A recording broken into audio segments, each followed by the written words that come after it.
Hi friends, welcome to my channel Sneha's kitchen recipes taste of Telangana.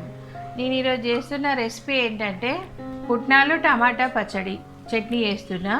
ఇది ఇడ్లీ, దోశ, ఊతప్పం అన్నిటికీ బాగుంటుంది. దీనికి కావాల్సిన ఐటమ్స్ ఏంటో చూపిస్తాను. స్టవ్ వెలిగించుకొని స్టవ్ మీద ప్యాన్ పెట్టుకొని దీంట్లోకి మనం ఒక 2 టేబుల్ స్పూన్స్ ఆయిల్ వేసుకోవాలి. దీంట్లోకి ఒక 1/2 టీ స్పూన్ జీలకర్ర, ఒక 4-5 రెబ్బలు ఎల్లుల్లిపాయ వేసుకోవాలి. 4-5 పచ్చిమిరకాయలు కూడా వేసుకోవాలి. ఇప్పుడు ఇందులోకి 2 టేబుల్ స్పూన్ల పుట్నాల పప్పు వేస్తున్నాను. ఇది కూడా మనం వీటితో పాటు ఫ్రై చేసుకోవాలి. ఇందులోకి 1/4 టీ స్పూను పసుపు కూడా వేసుకుందాం. పసుపు వేసుకుంటే మంచి కలర్ వస్తుంది అన్నమాట. 1 కప్పు టమాటా వేసుకుని ఒక మీడియం సైజు 2 టమాటాలు అన్నమాట.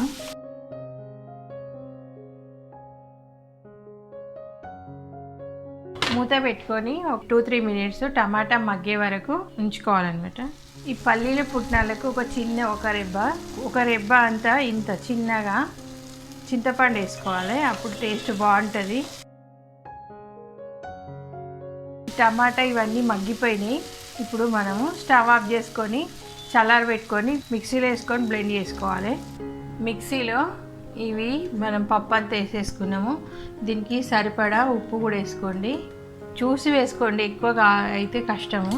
టేస్ట్ చూసి మళ్ళీ వేసుకోండి. ఫస్ట్ బ్లెండ్ చేసిన తర్వాత వాటర్ పోసుకొని బ్లెండ్ చేసుకోండి.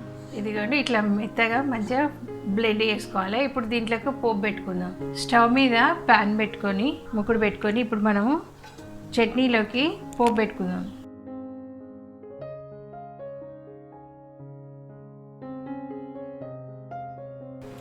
నూనె వేడెక్కింది. ఇప్పుడు ఇందులోకి పోపు గింజలు వేసుకుందాం. జీలకర్ర, ఆవాలు, మినపప్పు, శనగపప్పు.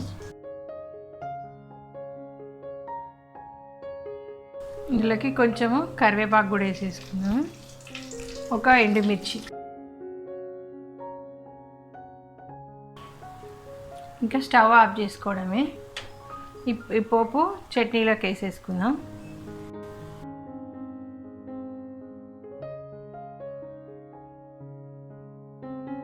పుట్నాలు టమాటా పచ్చడి రెడీ అయిందండి. ఇది మనకు ఇడ్లీ, దోశ, వడ, ఊతప్పం ఏ దీంట్లోకైనా కాంబినేషన్లో తినొచ్చు. ఉప్మాలో కూడా తినొచ్చు. చాలా బాగుంటుంది, చాలా టేస్టీగా ఉంటుంది. మీరు కూడా ఒకసారి ట్రై చేయండి. మీకు కనుక ఈ వీడియో కనుక నచ్చినట్టయితే లైక్ చేయండి, షేర్ చేయండి. నా ఛానల్ని సబ్స్క్రైబ్ చేసుకోండి మరిన్ని వీడియో అప్డేట్స్ కోసం. Thank you for watching my video.